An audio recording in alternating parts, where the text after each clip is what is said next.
चीन की पाकिस्तान और ईरान से सिक्योरिटी मामलों में बढ़ती कुर्बत पर इंडिया को क्या तशवीशनाक है।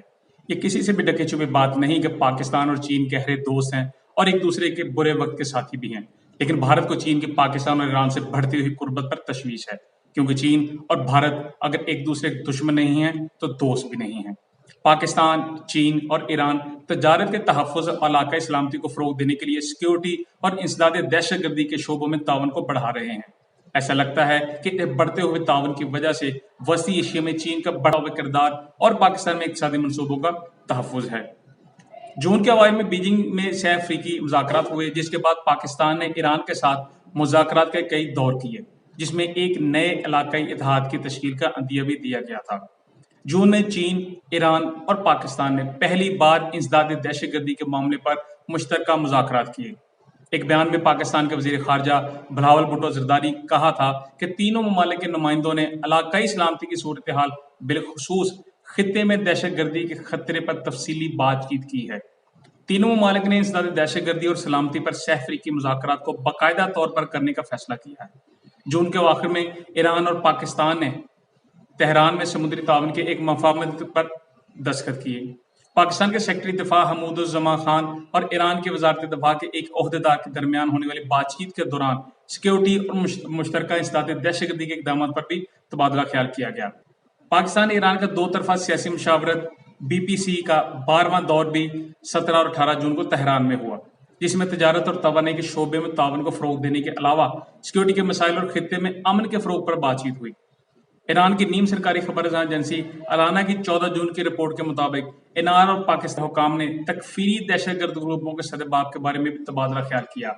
वाज़ेह रहे कि ईरान में सुन्नी तहफ़्फ़ुज़ों के लिए तकफीरी की इस्तिलाह इस्तेमाल की जाती है। ईरान के जुनूब मशरक़ी सूबे सिस्तान की सरहद पाकिस्तान और अफगानिस्तान से मुंसलिक है। ये ईरान का वो इलाका है जहाँ उसे सुन्नी बागी ग्रुपों की जानिब से चैलेंज का सामना रहता है। ईरान तकफीरी गिरोहों के हमलों से परेशान है और पाकिस्तान के साथ बातचीत और ताउन के जरिए इस खतरे को कम करना चाहता है।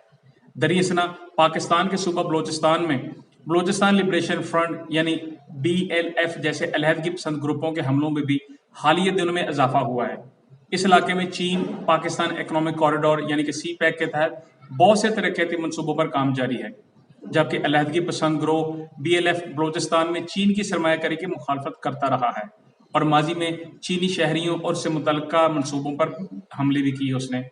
वाशिंगटन में विल्सन सेंटर में पाकिस्तान फेलो बाकर सज्जाद ने इंडिया की वाइन न्यूज़ वेबसाइट को बताया कि चीन, पाकिस्तान और ईरान के दरमियान सह अफ्रीकी सिक्योरिटी डायलॉग मैकेनिज्म की तरक्की का मतलब है कि वो बलोचिस्तान में सिक्योरिटी के बारे में खदशात का इजहार करते हैं। इस्लामाबाद ने इससे कबल तेहरान पर कालदम बलोच बागी ग्रुपों को पनाह देने का इल्ज़ाम आयद किया था।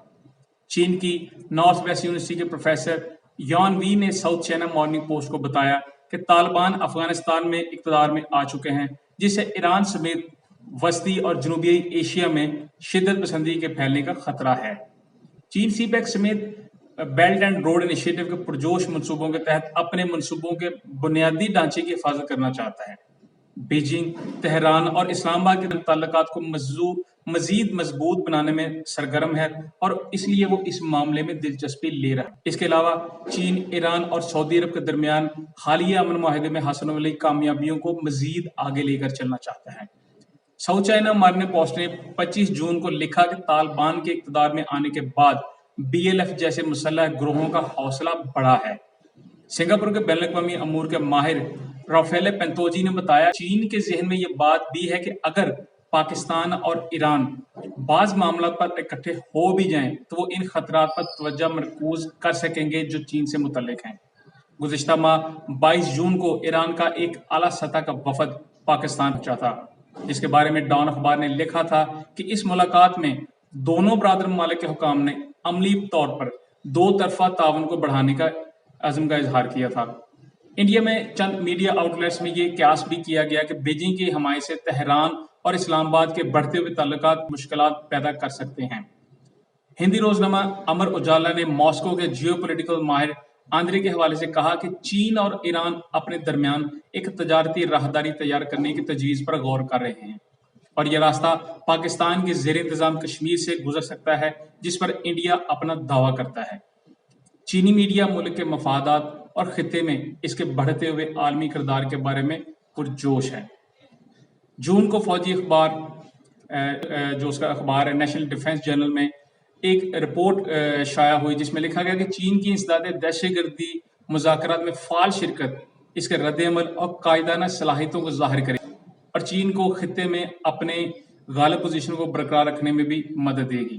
سرکاری ٹیبلوئڈ گلوبل ٹائمز کے ساتھ بات کرتے ہوئے ایک ماہر جو ہیں زویانگ پیونگ نے زور دیا کہ دہشت گردی کے خلاف ایک متحدہ محاذ تشکیل دینا ضروری ہے۔ چین کی وزارت خارجہ نے انسداد دہشت گردی کے مذاکرات کو تینوں ممالک کی جانب سے گلوبل سیکورٹی انیشیٹو یعنی GI کی جانب بڑھایا گیا ایک کامیاب قدم قرار دیا، جس کی تجویز شی جی پنگ نے 2022 میں دی تھی۔ چائنا گلوبل ٹیلی ویژن نیٹ ورک نے 10 جون کو لکھا کہ مذاکرات GSI کے تحت سیکورٹی کے لیے ایک نئے نقطہ نظر کی عکاسی کرتے ہیں، جیسے کہ مقصد علاقائی سلامتی کے معاملات میں چین کو قیادت فراہم کرنا ہے اور اس سے خطے میں امریکی سرگرمیوں کا مقابلہ کرنے کے طور پر بھی دیکھا جاتا ہے۔ بین الاقوامی امور کے ماہر جین لوب سائمن نے ساؤتھ چائنا مارننگ پوسٹ کو بتایا کہ یہ مذاکرات یہ جاننے کی طرف پہلا قدم ہے کہ آیا ہر فریق سہ افریقی مذاکرات کے لیے تیار ہے بھی یا نہیں۔ توقع ہے کہ اس کے میں سرگرم شدت پسند گروہوں کے خلاف کارروائی کی جائے گی۔ پاکستانی صحافی انس ملک نے ٹویٹ کیا کہ ان مذاکرات کے چند ہی دنوں بعد BLF کمانڈر کی ایران میں ہلاکت ہوئی۔ اگر یہ سچ ہے تو اس بات کا اشارہ ہے کہ مستقبل قریب میں ان لوگوں کے لیے کیا ہو سکتا ہے جو CPEC یا چینی شہریوں کے لیے بظاہر خطرہ ہیں۔